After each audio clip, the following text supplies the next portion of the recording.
Bonjour, bienvenue pour cette autre partie sur le calcul intégral et les primitives. Pour un des théorèmes fondamentaux du calcul intégral, qui est l'existence des primitives. Toute fonction petit f continue sur un intervalle grand I admet des primitives sur l'intervalle grand I. Alors, voyons voir la démonstration qui est exigible sous cette forme-là ou avec des questions intermédiaires au niveau bac. On commence par prendre une fonction f continue sur un intervalle grand I de R.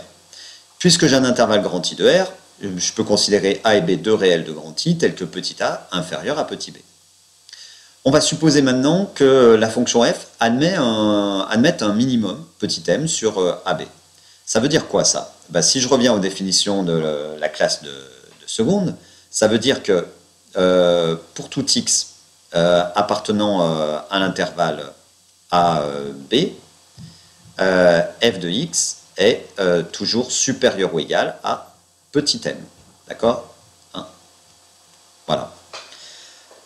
Eh bien, je crée une fonction intermédiaire qui est g de x égale f de x moins petit m. Cette fonction va être définie. Elle va être continue puisque, sur AB, puisque petit f est continu sur AB. Et elle va être positive. Oui, puisque à ce moment-là, j'ai bien f de x moins petit m supérieur ou égal à 0 pour tout x appartenant à AB. À ce moment-là, notre fonction g, elle correspond exactement au premier théorème fondamental qu'on a vu dans le cours sur le calcul intégral et les primitives, puisqu'elle est continue et positive. On était dans les cas des fonctions positives précédemment. Et donc elle admet une primitive grand G sur AB, telle que, par définition, grand G de x égale intégrale de a à x g de t dt. La fonction grand f, qui est définie par grand G de x plus petit m fois x, eh bien, on peut dire alors que c'est une primitive de petit f. Pourquoi ça? Dérivons-la. Grand f, la dérivée, c'est g' de x plus petit m. La variable, c'est x. Donc la dérivée de mx, c'est m. Et qu'est-ce que c'est la dérivée de grand G? C'est petit g. Donc c'est égal à petit g de x plus m.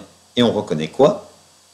On reconnaît la fonction f de x, puisqu'on avait g de x qui est égal à f de x moins petit m.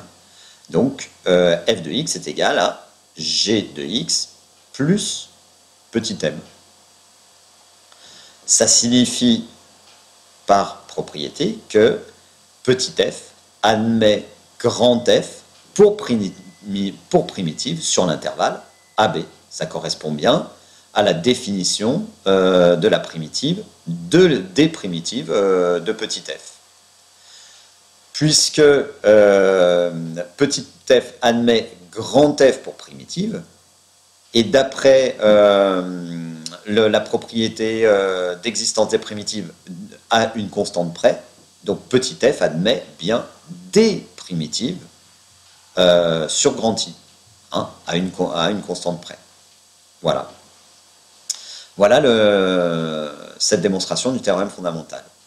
Alors, ce théorème, eh bien, en fait, il va nous permettre, non pas pour l'instant, de trouver des fonctions continues sur un intervalle, il ne va pas nous permettre de les trouver, mais de dire qu'elles existent sans connaître la formule explicite.